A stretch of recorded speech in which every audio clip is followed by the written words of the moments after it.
Assalamualaikum warahmatullahi wabarakatuh. Inilah 7 amalan di bulan Zulhijjah. 1. Perbanyak puasa untuk meraih keutamaan bulan Zulhijjah.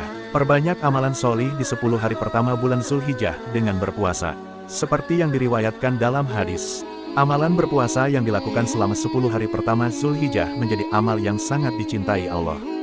Pahalanya dapat melebihi amal soleh yang dilakukan di luar batas waktu itu. 2. Puasa 9 hari pertama dan puasa Arafah. Abu Qatadah meriwayatkan bahwa Nabi Shallallahu Alaihi Wasallam bersabda yang artinya, puasa hari Arafah, saya berharap kepada Allah agar menjadikan puasa ini sebagai penebus dosa, 1 tahun sebelumnya dan 1 tahun setelahnya. Hadis riwayat Ahmad dan Muslim. 3. Perbanyak zikir, takbir dan tahlil untuk raih pahala keutamaan bulan Zulhijjah. Para ulama menganjurkan agar umat Islam memperbanyak takbir, tahlil dan tahmid pada bulan Zulhijjah. Takbir juga diucapkan setiap selesai sholat fardu di masjid, pada hari raya Idul Adha sampai hari tasyrik di sore hari, saat sholat asyar. Selain itu, ketika hendak perjalanan ke lapangan atau masjid untuk sholat id disunahkan mengucapkan, Allahu Akbar, Allahu Akbar, La ilaha illallah, Wallahu Akbar, Allahu Akbar walillahil hamd.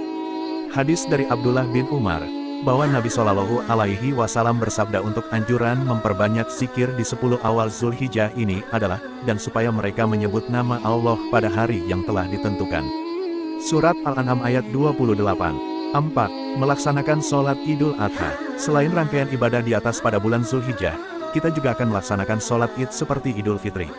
Rasulullah bersabda, dari Anas bin Malik, beliau mengatakan bahwa ketika Nabi Shallallahu Alaihi Wasallam tiba di Madinah, masyarakat Madinah memiliki 2 hari yang mereka rayakan dengan bermain. Kemudian Nabi Shallallahu Alaihi Wasallam bertanya, 2 hari apakah ini? Mereka menjawab, kami merayakannya dengan bermain di 2 hari ini ketika zaman jahiliyah. Kemudian Nabi bersabda, sesungguhnya Allah telah memberikan ganti kepada kalian dengan 2 hari yang lebih baik, Idul Fitri dan Idul Adha. Hadis riwayat An-Nasai, Abu Daud dan Ahmad. 5. Menyembelih hewan kurban. Tidak asing lagi perayaan Hari Raya Idul Adha diiringi dengan kurban, karena berkurban merupakan salah satu ibadah dengan memiliki keutamaan yang luar biasa. Adapun untuk jenis hewan yang dikurban harus sesuai syariat, boleh kambing ataupun sapi sesuai kemampuannya. Dari Abu Hurairah, Nabi Shallallahu Alaihi Wasallam bersabda, siapa yang memiliki kelapangan namun dia tidak berkurban maka jangan mendekat ke masjid kami. Hadis riwayat Ahmad dan Ibnu Majah. 6. Mandi sebelum Idul Adha. Sebelum beribadah menghadap kepada Allah Subhanahu wa Ta'ala, kita wajib membersihkan diri dan pakaian kita dari debu, kotoran ataupun najis.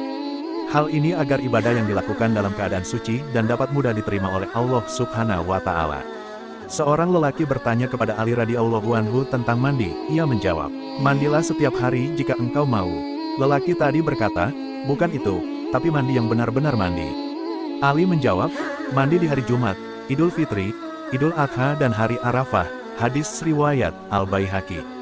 7. Tidak makan sebelum sholat id. Ibnu Qudamah berkata, Imam Ahmad berkata, saat Idul Adha dianjurkan tidak makan hingga kembali dan memakan hasil sembelihan kurban. Karena Nabi makan dari hasil sembelihan kurbannya. Jika seseorang tidak memiliki kurban, tidak berkurban, maka tidak masalah jika ia makan terlebih dahulu sebelum sholat id. Al-Mughni ayat 228. Itulah 7 amalan-amalan di bulan Zulhijjah. Sampai jumpa di video selanjutnya.